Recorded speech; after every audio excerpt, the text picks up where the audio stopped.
ইবিট Liu and he is from Malaysia।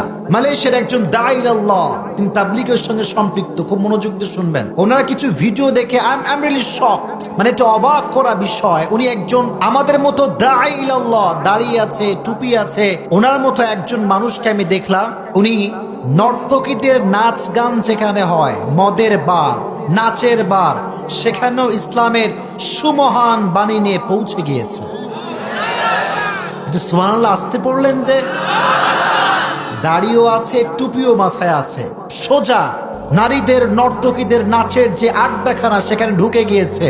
সব নারীরা অশ্লীল পোশাক পরিহিতা, যখন দেখতে পাচ্ছে মদের বার যেখানে নারীদের সয়লাভ, একজন হুজুর মানুষ, মাওলানা মানুষ দাড়ি টুপি পরে এখানে কেন আসছে, সব একত্রিত হয়ে গিয়েছে। কেন আপনি এসেছেন এখানে? Why you came here? কেন আসছেন? উনি ছোট্ট একটা মাইক নিলেন, ইসলামের কথাগুলোকে এতটা ন্যাচারালি প্রেজেন্ট করলেন, সুন্দর করে সাবলীল ভাষায় উপস্থাপন করলেন, প্রত্যেকটা নারীর কলিজায় গিয়ে কথাগুলো আঘাত করেছে। এত সুন্দর করে বুঝিয়েছে যে নারীগুলো পতিতা, যে নারীগুলো নেচে বেড়ায়, গেয়ে বেড়ায়, সবাই তাদেরকে দূর দূর করে দাঁড়িয়ে দেয় যে তুই তো গুনাহগার বান্দি, এদেরকেও ইসলামের কথা পৌঁছে দেওয়ার দরকার আছে না নাই? উনি এত সুন্দর কথা বলেছেন। ওই স্পটে, ওই জায়গাতে সমস্ত নারী হিজাব পরিধান করে পর্দানিশীল নারী হয়ে গিয়েছে। আবার ওনাকে দেখলাম যিনি পৌঁছে গিয়েছেন নেশাখোরদের আড্ডাখানা, যেখানে সব মদখোর, গাঁজাখোর, বিড়িখোর সব একসঙ্গে বসে আছে। আমি অবাক হলাম তাদের চুলগুলোর যে অবস্থা, আপনারা দেখলে অবাক হয়ে যাবেন। এই পাশে নাই, এই পাশে নাই, মাঝখানে বিশাল বড় চুল। এই কাটিং বাংলাদেশেও আছে না নাই?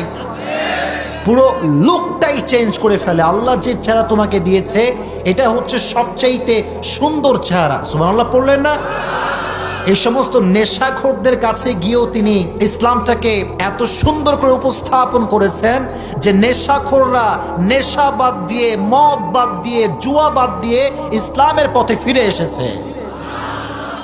মাশাআল্লাহ। এই জন্য আমরা তো বলি ভাই, পৃথিবীর যেই প্রান্তে হোক ইসলামের কথাগুলো পৌঁছে দেওয়ার যে দরকার, এটা আছে না নাই? আর তুমি সবাইকে ইসলামের বাণী প্রচার করার তৌফিক দিও, পড়া আমিন। সবার কাছে পৌঁছে দিবেন। ইসলাম কখনো কারো মাঝে বিভেদ করে না। There is no difference between black and white, between upper and lower, between the rich section of the society and the poor section of the society, between the member of the parliament and rich shareholder.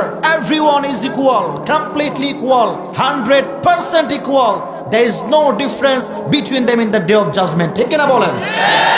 ইসলামে সাদা কালোর পার্থক্য নাই, ধনী গরিবের পার্থক্য নাই। আল্লাহর কাছে কিয়ামতের কঠিন ময়দানে প্রধানমন্ত্রী এবং রিকশা চালকের কোনো পার্থক্য আল্লাহর কাছে নাই। ইন্না আকরামাকুম ইনদাল্লাহি আতকাকুম। সেদিন সবচেয়ে দামি ব্যক্তি হবে সেই ব্যক্তি যাদের হৃদয়ে ভয় আছে একজনের, তিনি কে? যাদের হৃদয়ে আছে আল্লাহর ভয়, তারা কভু পথ ভুলে যায় না। পড়েন, আল্লাহর প্রেম ছাড়া এই দুনিয়ায় কারো কাছে কোনো কিছু চায় না। ঠিক কিনা? এই জন্য ইসলামের বাণীকে আল্লাহ তাআলা পৌঁছে দেওয়ার তৌফিক দান করুক, পড়েন আমিন।